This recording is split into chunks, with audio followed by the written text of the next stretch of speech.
Hi everybody, my name is Giovanna Accordino and I'm a brand new instructor at Infinity. I was hired right before all this craziness started happening as a acting instructor and as a dance movement instructor. So for the time being, I wanted to do these quick little lectures about American theater history. It sounds super boring at the beginning, but they're not going to be too long. So, and maybe you might learn something about weird theater history that I'm a big nerd about. So today we're actually going to be talking about Konstantin Stanislavski. He was a Russian guy, hence the kind of long, weird name that's hard to pronounce. And he actually wrote this book, An Actor's Work. Well, he actually wrote 3 books, but An Actor's Work has all 3 of them put together. I actually have just the first book, which is An Actor Prepares, but I found that this one is a way better translation, and it also has all 3 of his books in one. It's pretty big. It's like 600 pages, but like I said, there's 3 books in here. Every aspiring actor / actress, whomever, needs to read this book. So if you do want more information about that, you can email me, comment on the video, and I can get back to you on that. But have you ever wondered why an actor's performance sometimes is really believable and really good, and sometimes it's just not? You can tell that they're acting. Well, my man Stanislavski, he thought the same thing. So Stanislavski was born in Moscow, Russia in 1863, and he was at first an actor at the Moscow Art Theater. The problem is, though, he was not a good actor, like at all.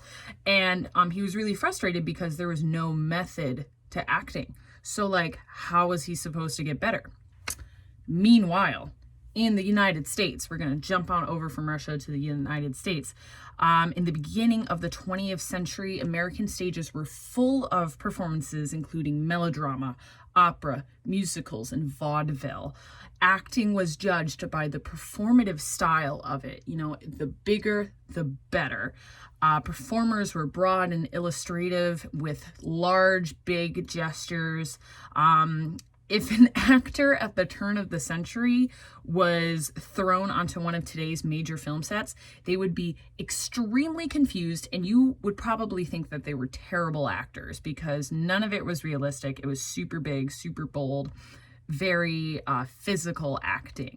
But during this time, Stanislavski was over in Russia, and he was creating what is later known as the method and writing his book, An Actor Prepares, which is the first of 3. Moscow Art Theater was putting on a bunch of experimental plays, including one of the most famous Russian realistic plays called The Seagull, written by Chekhov.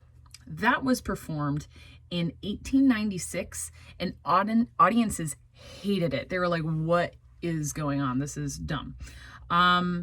The reason why audiences hated it, though, was because it was the first play that required realistic acting, and the actors had no idea how to do that. When Stanislavski directed it 2 years later, using his brand new acting method, it was a huge success. Russian audiences soon demanded more moving performances, and Stanislavski and his writer friend Chekhov teamed up to supply more realistic dramas to the new demanding crowds. At the time, Russia and the US were very, very different. It was the Communist Party versus Uncle Sam and a democratic republic. Because of this, Stanislavski's books were never translated, not until much later. The American theatergoers had no idea what was going on in Russia, and they were kind of missing out on a lot of stuff. When the Moscow Art Theater actually went on tour in America, the American crowds lost it. They were like, what is this crazy thing we've never seen before? Like the Russian audiences before them, they wanted more of it. So shortly after this, a group of young and aspirational American actors came together to learn, practice, and perform Stanislavski's method. This group was called the Group Theater, which we're actually going to talk more about those guys in a different video.